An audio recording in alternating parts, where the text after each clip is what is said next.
Welcome to the MVPreneur podcast. Have you ever considered leaving your current job to become an independent professional working with a Power Platform or Dynamics 365? Join me as I speak with my fellow MVP colleagues who have made the jump and now earn a living as independents, working on a variety of projects delivering Microsoft Business Application services, training, and subject matter expertise. Hear about their successes and their failures, and maybe be inspired to make your own jump. Or maybe you've decided that staying in your current position is the right decision for you. Thank you for listening, and I hope you enjoy this podcast.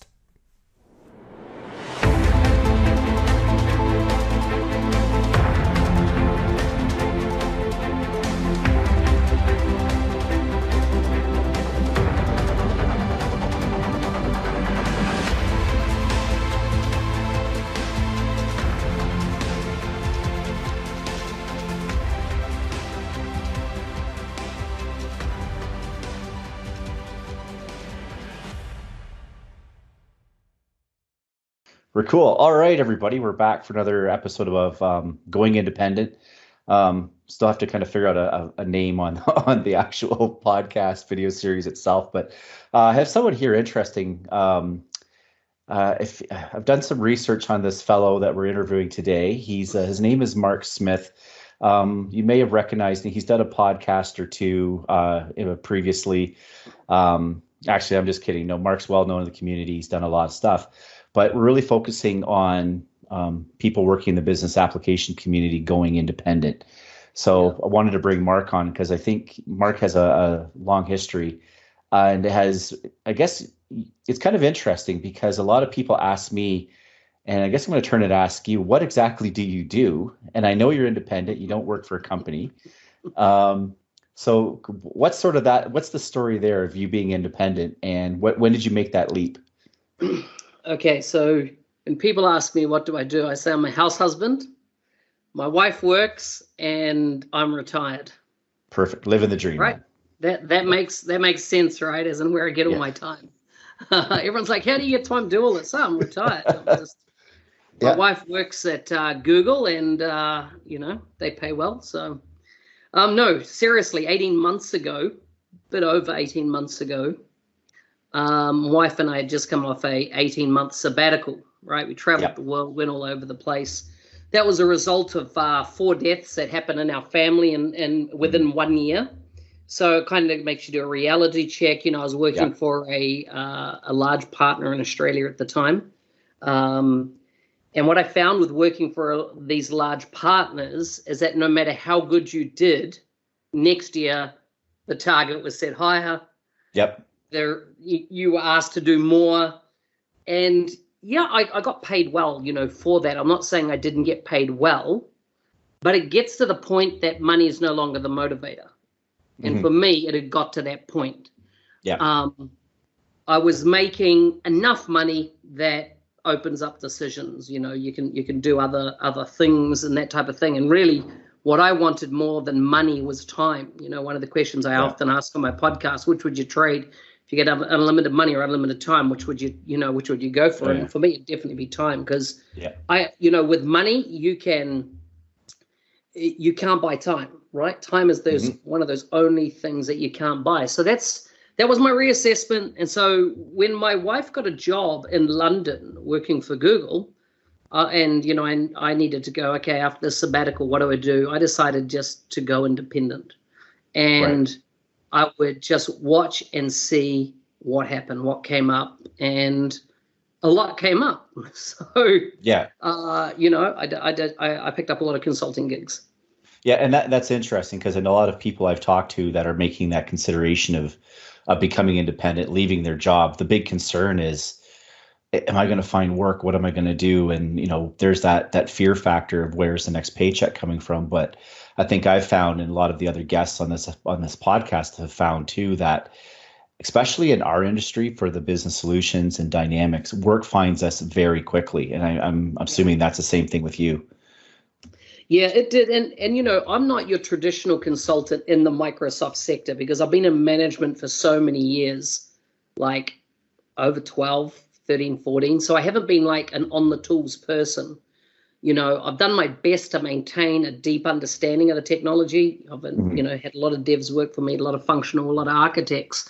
And, I've done the architecture role and the functional role, never the dev role.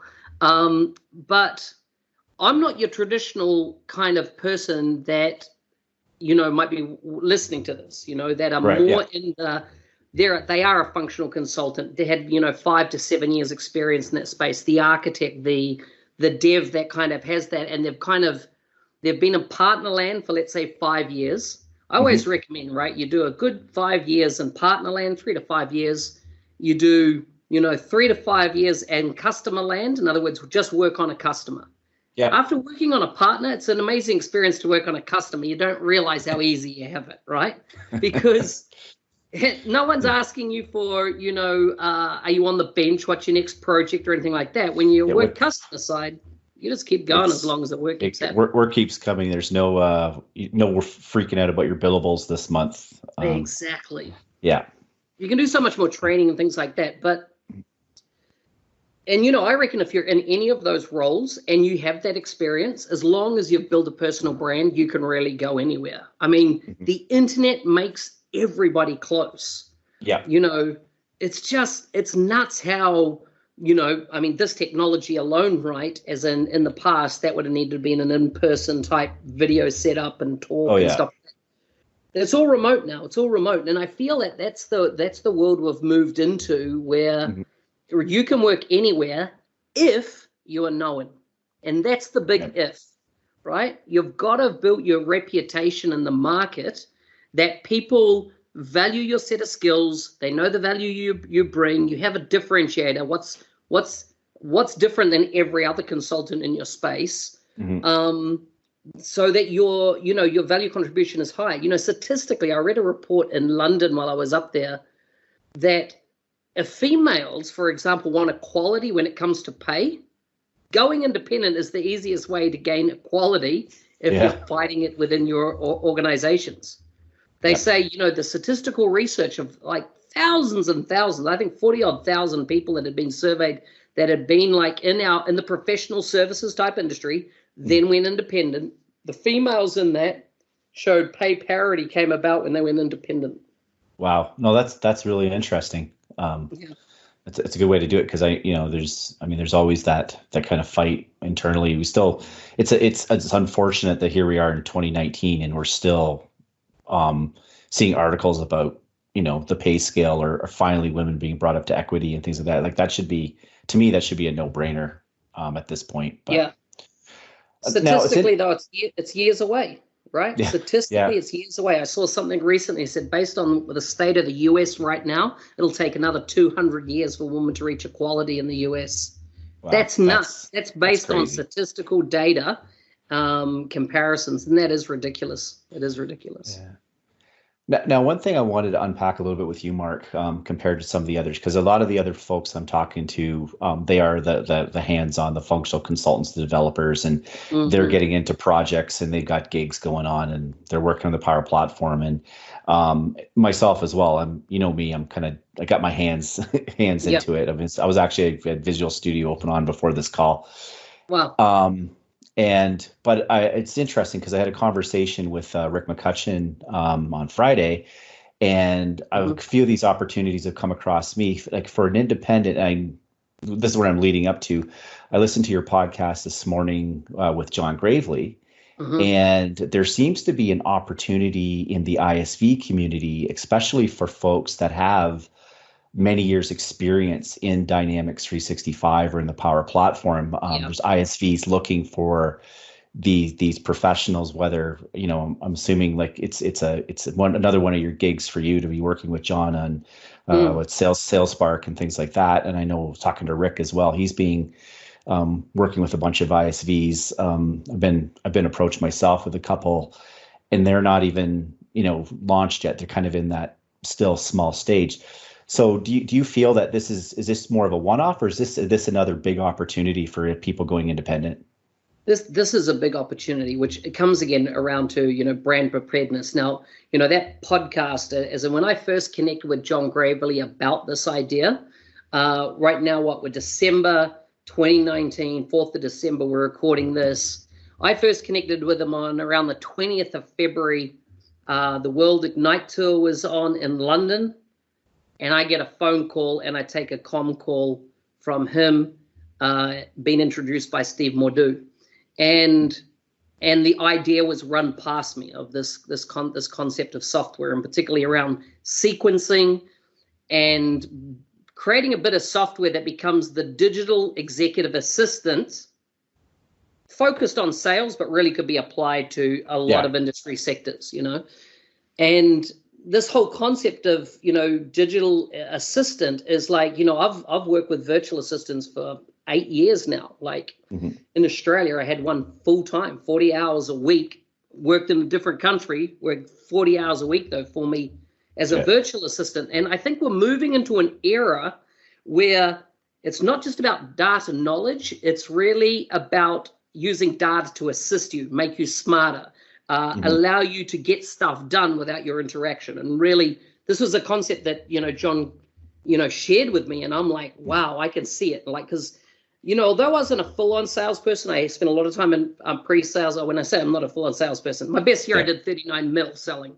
So I have sold, right, for a bit. And so when I got this software, I was just like, wow, this is amazing, right? So, the concept really resonated with me. And so we went on that journey, and then Scott Duro, I knew he was working at Metro Bank at the time. And I encouraged John to let's get Scott into the fold, because one thing with building software, and my experience with, software developers, is that you don't want a quick job. In other words, you don't want a quick fix job when you're building an ISV solution. You want a job done right job, right? And the thing with Scott Duro, he's a get the job done right? And then he has this brilliance that he knows UI and UX, and he makes these amazing experiences. And like, why I get a bit excited, I've just been working the last 2 days live on this technology that Scott's built, and I'm just like the hours and hours and hours that it saves. So now that was one example, right? Now I work with another company called MapTasker in Western Australia. They're another ISV that came to me. I've been, they sponsor one of my podcasts. And that's because I actually I consult to them as an ISV. Once again, this is an ISV that just came from left field. Yes, they work in mapping technology, but it's not maps as in Google Maps and stuff. We're talking geospatial data maps. We're talking about when you get imagery, infrared imagery, or the chloroform levels of vegetation to know whether you need to spray the crop, it's disease, that type of thing from aerial drone data or satellite data. And that's all been mashed up inside, the Common Data Service and Power Platform. So, those are two major ISVs I work for. There are others, smaller ones that, at different parts of their journey that have come to me and that I'm engaged with. And so I definitely think there's an opportunity there, but you've got to have what's your X factor that you bring to that relationship. For me, it's not a developer. Scott's clearly a developer. He brings some, incredible skills. I think all of us, if we can aspire to be even a 10% as good as developer as Scott, that's something. Exactly right. Exactly. Yeah. So I think, there is a lot of opportunity. And I think the whole ISV landscape is, we're going through these changes with Microsoft. And I think we're going to see this massive projectile of ISVs come through. And of course, a lot of them want to understand the history of the ecosystem, want to know how to engage, because it's not just about building a product. It's about who are the network of connections, who are the Microsoft people to talk to about this, who do you need to engage with in the partner channel, how do you get out on social media? This is one thing, like I'm big on social media for the reason I want to learn it. Like I want to learn it and master it and tame it, if you like. And, we've sat in many MVP sessions where Microsoft has built tills, and I'll ask the PM, can you show me your social media account? Oh, we've got sample this, sample that. And I'm just like, no, you're not living and breathing it. How are you building software when you don't live and breathe this, Yeah. So that's kind of like the mix that I bring to the table. But as I say, for those traditional roles, architect, dev, functional, I think the world's your oyster if you can brand yourself. You've got to consider yourself a product, and how do you make your product compete favorably against all the other products in the market, all the other individuals that are going after that same job from a different geography, have a lower cost of living. All those type of factors need to be taken into account. We now live in a global marketplace, and it changes the dynamics massively. Oh, big time. But yeah, like huge opportunities. I mean, just to kind of close the loop on the whole ISV point too, it's like I find this time, I mean, working with Microsoft business apps for years, I mean, the ISVs were always there, but I have a feeling this is another one of those situations where Microsoft finally has clued in and have gotten it, and they realize the importance of it, and they're finally putting the processes and the programs in place, creating the opportunity. But of course, these ISVs, they need folks like you and I that, know how the machine works, and exactly not from even a technical level, but just for the networking and the people and how it will be received in the market as well. Yeah. So. I mean, I'll give you an example like of why that's important. So in the last 24 hours, I've reached out to a bunch of Microsoft staff. Some I know, some I don't, right? So they're in the subsidiary. We're not talking about Microsoft product team. We're talking about the field Microsoft. Yeah. And I reached out with them with the, hey, listen, new ISV, new startup. I really would like to show you it and see where's the match with your partner base and customer base. Now, and I could have rabbited on about the software, but I said, listen, I know that in FY20, you've got a retire target, and 5% of that target can be retired if your ISV attached. So if you attach an ISV solution into that sales motion, you'd retire 5% of your target, right? Mm-hmm. So that's what I went in with. Listen, I've got a way to help you retire 5% of your target. I'm talking about, now, if I didn't know about the Microsoft, that part of it, right, I would be trying to bash my drum about what I'm doing, but people are only interested in what they're doing. You got to talk in their interest, to get that cut through, and that's the kind of value you bring. Yeah, no, for sure. Cool.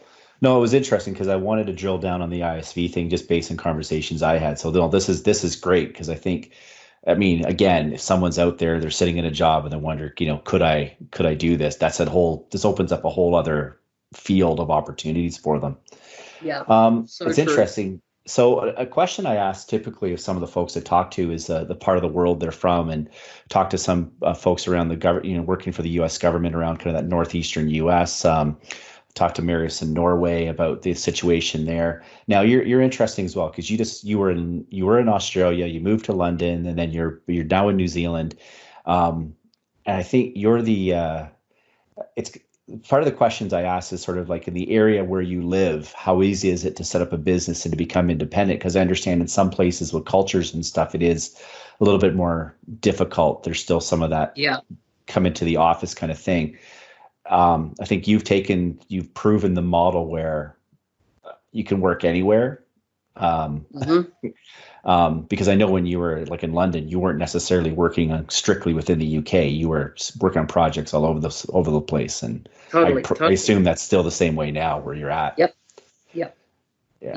Yeah, 100%. So here's the thing, like from the point of view, setting up in business, New Zealand, I think on the World Index is the #1 easiest country to set up a business, right? Mm-hmm. As in statistically, I think it's ranked #1. So you can jump online and within 30 minutes, you can be a fully incorporated limited liability company, legally signed documents, all digital, the whole thing end to end, and your company certificate launched.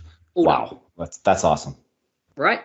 Yeah. And this is the beauty of a country that goes digital on their governance, quickly. So that's one thing. The second thing is that this concept of not working in the office seems to be limited, I feel, to older businesses that have a very much a mentality of control, right? Yeah. Power, control. I got to see you to know you're working, that type of thing.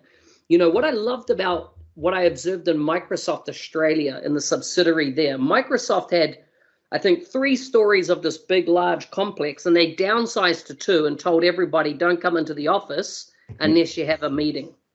Yeah. Unless you need to eyeball someone to the face-to-face, don't come in here. We're going to reduce the number of desks. We're going to make it all hot desks. Don't come in here. And why? Because we measure people on their outcomes. right? Mhm. On what they deliver of value to the organization. So rather than measuring people based on whether their face is in a cubicle or they've shown up, it's based on what are you delivering? Are you meeting the objectives that are being shared, No, and I think I'm hoping, like, I work from home too most of the time, unless I'm delivering a training or something. But to me, Yeah, yeah. Well, this morning I actually had to go out and run an errand, and just seeing the highway, and I live in a small city, and I'm Mm-hmm. just thinking, we talk about, green technologies and carbon footprints and like how many friggin' cars on the road. And if we set up an infrastructure where people can work from home without needing to travel, I Yeah, think we could solve the climate crisis right there, right off the yeah, top. yeah. So And here's the it's thing, right? Microsoft Teams, Office 365, Power Platform, a microphone and a camera is sorted, yeah, right?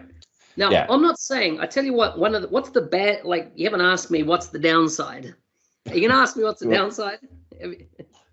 well, no, yeah. Sure, I'll ask you right now. So what's the downside of working remotely by yourself? Well, one of the downsides is you can work too long, Mm, right? You can work too much. For me, I'm straddling multiple time zones, right? So this week, yeah. I'm going to be in Singapore at the end of this week. I'm got a straddled time zone through next week across Australia, New Zealand, and Singapore, and I'm working for a US company at the moment, right? So massive time zone thing. So what happens is that I've been brought up in a kind of 8:30 to 5 type world, or 9 to 5 type world. And so I do that. And then I start at 5 to do the early morning calls. My first meeting this morning was at 4 a.m. back Mhm. into Tampa. And then my last meeting today is around 6 p.m. my time. But like last night, my last meeting was 10:30 last night because I Yeah. was doing a call into London, So what Mhm. happens is that you've got to learn to plan your downtime or plan your play. I read a book earlier this year. I can't even remember off the top of my head what it was called, but she talked about the need that we're coming too much output driven and we're losing our creativity because we're not playing enough. Just playing for the Interesting. sake of playing, Yeah. right? Because there's a whole tacit type of engagement, tactile, kinetic, that you open yourself up to that you don't get if you're just totally delivery, Yeah. doing work. And so she said, why don't you go through your schedule and plan your downtime? No work, right? You Just plan. So therefore, if I know I'm working these strange hours, I should feel quite comfortable taking 3 hours off in the daylight middle of the day yeah. to, play PUBG or something like that, do a bit of gaming. Or the other downside is that you can be indoors way too much, like not get out.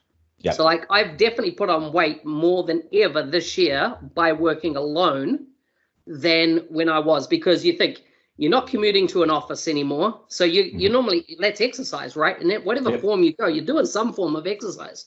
My Yeah. exercise is bed, shower, desk, Yeah. that's it, So unless you're planning for that, putting a gym routine into your workout, into your day and Yeah. considering it as the same importance of doing work, and I'm kind of preaching to myself here, you will struggle. You will struggle Yeah. with that. And the other thing, you're responsible for your mental health when you're independent like this. So therefore, Mm. I've never had like what I would call mental health issues in my life apart from the last 18 months. And I know Mm. you and I have talked about this before, and that Yeah. was, you second guess yourself about being independent. What are you doing? Yeah. I've had to think more about money in the last 18 months, and I never have had to in my life because I've just always been able to make, Yeah. heaps. And so yeah, that's the kind of, because your paychecks are not regular, they are project Yeah. driven. You've got to basically keep almost your own dashboard of your financial health to see that, you're actually doing okay. Just because you haven't seen anything for maybe 6 weeks or 2 months, Yeah. you know, the 2 months before that, you saw more than what most people make in a month's, you get 3 months work in a month's type Yeah. pay. So. Yeah, no, and I think that's interesting. That's a good point for anybody else going independent as well, because I think, I have the same thing. Like my first off, trying to explain what I do to my parents has always been a challenge, Yeah. and then to explain, well, who are you working for right now? Well, I'm working for myself, and then that sort of, you know, being raised by a generation of people where, you have a job and you stick with your employer and that kind of stuff, Yeah. and then you're off on your own. So yeah, I understand that there is, and then you do get up and kind of, okay, like, yes, I am working from home, but am I working, or am I, um, just playing around kind of thing? And Yeah. yeah, I totally get where that's coming from, and that's interesting for anybody else considering going out there. That is something, and I mean, and the thing is, it's you got to convince yourself that it is okay, and you are working, you are a productive member of society. Yeah. Um, Yeah. Exactly. we're just making sure we kind of stick with on time here too, because I think you and I could probably talk for about 10 hours and you won't get anything else done today. Um, if you were to actually go back in time and you were to change some of what you did to go independent, is there anything you would change? Any lessons you've learned that you thought, oh, maybe I should have done that differently? We should have approached this differently? So I only started personal branding seriously 18 months ago, right? Okay. I know people, that seems like longer. I should have Yeah. done it 5 years ago. I should have done Okay. it 10 years ago, right? Um, the other thing is, only 2 years ago did I start reading profusely, right? Right. As in consuming a book a week. And a lot of my books that I consume are on technology, where AI is going, business, governance, all that type of stuff. And I tell you what, I wish I had been doing that in former roles, because it would have just prepared me so much more. One of the biggest things is, and I go back to finance, is getting your finance in order. And I've read a book recently called Profit First. It's a simple book with a simple process around, accountants will tell you to manage your finances via an accounting system. That's totally opposite to human nature. Human nature is you manage your finance by your bank account balance, right? You look, how much money do I have? Can I spend something? That's it. So, Yeah. so this book's amazing because what it does is it says, listen, what you need to do is just create bank accounts, a bunch of them, one for tax, one for profit, because the whole thing's around making sure you're profitable from day one, right? Yeah. One for shareholder drawings, right? So many people think, oh, I'm doing well, but are you taking a salary, from what you're doing? Like, get real on your numbers. One for your expenses, and the final one is an incoming bank account. Like, those 5 accounts, man, have changed my life because I don't worry about, do I have enough tax? I put aside 15% on every single invoice I get for tax. And in no time at all, boom, I've got a big pocket, bucket there. And I have Yeah. the opinion, if I take out of that, I'm stealing from the government. So I don't touch that type of tax account. Same Right. with profit. The only time I'm allowed to dip into my profit account is once a year. Once a year, I decide, when I do a summit with myself, what's happening with my profits from my business.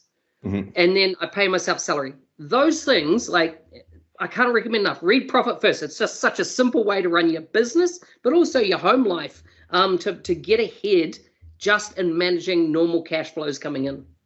Cool. So yeah, one of my other questions I usually kind of end with, and you got the first one, profit first. I find anytime I chat with you, I'm always writing down books and things like that. And it's interesting, you talk about, you were just talking earlier about scheduling your downtime. I know you schedule time to read as well to make sure you get that Yeah. in Yeah. correctly, or get that part of your routine, right? Um, if there's any other, if someone else is going independent, can you think of one or two books that are absolutely must reads for them, for anybody going, wanting to make that leap? Yeah, so definitely Profit First up. The second book I highly recommend is called Company of One, a bit written by a Canadian, surprise, surprise. Company of One, guy out of Vancouver. He was in the IT industry, more in the web space. And Yeah. this book is just amazing because from day one, he says, listen, you've got to think of yourself as a business, not as an independent consultant. So in other Right. words, you're the product. You've got Mhm. to realize that any company has to be profitable. It goes back to that profitable. If you're running at a loss, you're not in business, right? Yeah. You're not liquid. So that's number one. Next, just simple things like getting yourself, incorporated and having your accounts done properly. Things like that a lot of people are like, oh, it costs money. Yes, but what it does is it changes your mindset about how you do business. And then there was this one other book, and I'm just trying to find it here. I'll try and change my sort order list. Let's see. Is that which was the one that had all these studies recently around being independent. Oh, it's called The Gig Economy. The complete guide to getting better work, taking more time off, and financing the life you want. Absolutely amazing. That book is just chock full of university-based, research as to why the gig economy is such a great idea. If you are the right type of person that can work solo, and there's that whole social side. If you always need someone standing over you with a whip to crack you along, you probably will find gig economy hard to go. And then remote work by the 37 Signal guys. Basecamp guys, Jason Fried, another amazing book about the world we live in now, and it's all most of these all deal with people in professional services like we are, and in IT. So they're so aligned. Yeah, Remote's one of those books too. It's a quick read, and their other books are good too. Rework is another one. And they had another one that doesn't have to be crazy at work or something like that. Yeah, no, definitely. And those are, and I know Remote was a book that you could probably read on a mid-haul airplane flight, exactly. The whole thing. So great way to get information. No, I really appreciate it, Mark. And like I said, we could probably keep on going for a long, long time. I'm not, I know there's other cheesy podcasts where they ask you kind of quick fire questions, and like, we don't do that stuff here. Do you want me to ask you some quick fire questions? Oh, you're going to flip it around? Yeah, sure. Let's do that. You're really? Okay. Hang on. Yeah. I have a little kit of my questions that I randomized up. Okay. Here's the first one. Okay. What's the last thing you completed on your bucket list? Last thing I completed on my bucket list. I think, oddly enough, traveling to New Zealand was one I wanted to do that since I was like 7 or 8 years old. Okay. Have you had your 15 minutes of fame yet? Good question. Depending on the audience, I think within the Microsoft community, I think winning the D365 All-Star Award this summer, I think that was a good bit of fame. Yeah. So good. How do you get in the way of your own success? I have a hard time focusing. Okay. Good. Who's the worst boss you've ever had, and why? The worst boss I ever had. I've been pretty lucky, but actually, no, that's not true. I worked for.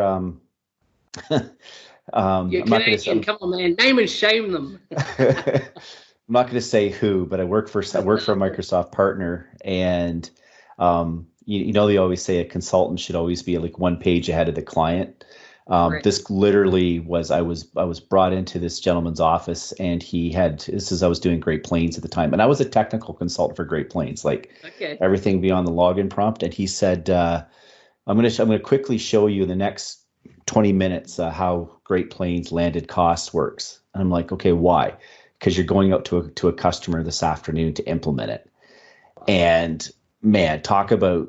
And yeah, he kind of crammed it in me. Of course, I had to read the book. And then after lunch, I went to this client, and man, talk about faking your way through something. Like, I got through it, but it was just sort of like, don't ever put me, and I would never want to put anybody in that position ever. Like, there's challenging people, but then there's also setting people up for failure. And I just did not appreciate that.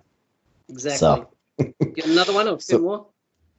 Let's do one more, because if you could solve one problem in the world, what would it be? I'd love to get the whole climate thing fixed. Like, just make it not an issue anymore. Although I think that's a much bigger problem, but I think that's the root of a lot of the issues we're facing. It's really about competing for resources. So if everybody had the resources they need in a sustainable way, I think we could get rid of a lot of issues. Yeah. So, I like it, man. Cool. How's that from the flip? That is a flip. Thanks, Mark, for doing that. And again, thanks for coming on here. One question I usually end with is, for independents, if you're available for gigs or not. What would your response to that be?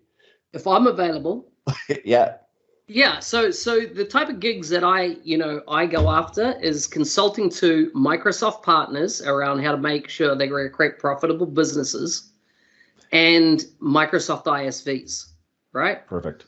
Yeah, As in, those are my two target groupings. I do professional coaching as well on a one-on-one basis for yeah, people if they want to move their career forward. Costs them a bit of coin, but that's really, for me, it's more about getting them to take the shit serious, if you like. yeah, And so many people get in ruts and they don't know where to go with their career. They just need a coach to give them a kick up the ass and show them the way, and then just for long enough till they're away laughing, and then they're sailing. yeah. And to kind of close the loop on that, I invested in career coaching, I think 4 years ago now, and it's probably Hmm. one of the best investments I ever made in my life, Yeah. in terms of learning about yourself beyond. You think you know yourself, and then you take some of these assessments and things like that. You learn a lot of interesting information, and again, we could Yeah. talk about that for hours as well. Yeah. So, anyways, I So definitely true. appreciate it, Mark. Love to probably get you back on again sometime if we do another season of this podcast. So thanks Jesus. a lot, everybody, and stay tuned. We're going to have another one next week when we talk to someone else that has gone independent in the Microsoft Business Application world. Cheers. Cheers, man.